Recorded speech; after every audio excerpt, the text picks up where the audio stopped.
Today we shall summarize the short story The Girl Who Can by Ama Ata Aido. Ama Ata Aido was an author from Ghana, Western Africa. She was a poet, playwright, author, and academic. She belonged to an African aristocratic family, and unlike most other African women, she was educationally privileged. Even she became the education minister of Ghana. This short story, The Girl Who Can, was originally published in 1997. This story portrays the African women with agency, women with capability, as well as women who can build their own resistance. To summarize the story, first of all, let us just take a look at the characters. There are three characters in this story. First of all, Ajoa, the protagonist as well as the narrator of the story. She is a 7-year-old girl. Mami, Ajoa's mother. Her name is Kaya. Ajoa calls her Mami. Nana, Ajoa's grandmother. Her mother's mother. These are the three characters of this story. Now let us move to the summary.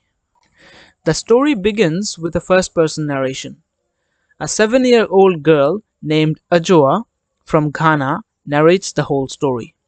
She starts with her identity that she was born in a village named Hasodzi in the central region of Ghana. She says that at this 7 years of age, there are things she can think in her head, but she do not have the proper language to express it. She thinks that for the girls of her age, it is very difficult to get the attention of the adults.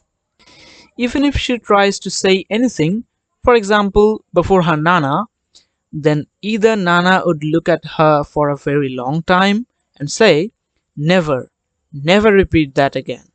Or she would burst out laughing until tears run down her cheeks. And this is not the end. After that, if some other people come, she would share Ajoa's speech with them, and again everyone would burst out laughing. And Ajoa's speech would become the matter of many people's enjoyment. Ajoa had a problem with her legs. Her legs were too thin and very long. Her Nana would tell her mother that she is very happy as her daughter's first child is female, but she is not sure about her legs. Though Ajoa and her mommy always try to convince Nana that there is nothing to worry about the legs, but that doesn't count Nana's attention. Ajoa's mommy sometimes weeps for her legs, but Nana never pays attention to that. For Ajoa, Nana is a good grown up, except that she sometimes talks about her legs. According to Nana, girls should have legs with good flesh and curves on them, so that those legs can support solid hips. A woman must have solid hips to have children. Sometimes Nana drags the matter of Ajoa's father before her mother, as Ajoa's father was not a very good man.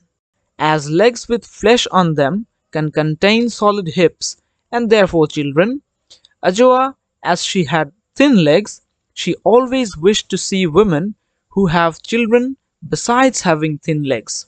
But this was not an easy task. Women in their village used to wear long dresses, so she never had the chance to clarify her wish.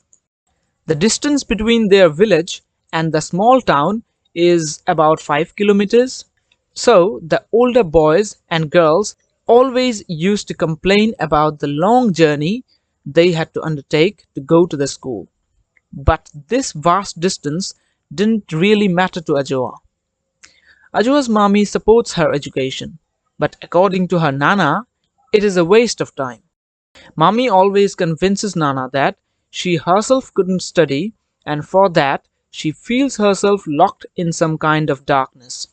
This is why she would like her daughter to have a proper education.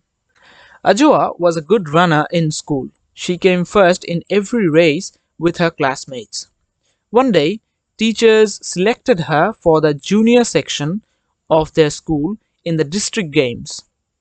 When Ajoa told the matter to her mommy and Nana, they didn't believe it first. Even Nana herself went to clarify the matter. Her mother also exclaimed with surprise. But when it was proved that Ajwa really is selected, from then on, all that week, Nana had been washing her school uniforms herself. That was really a matter of surprise to Ajwa.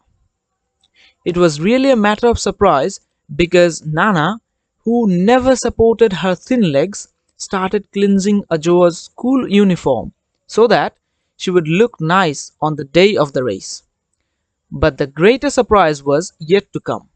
Eventually, Ajwa won the race for her school and got a cup for the best all-round junior athlete.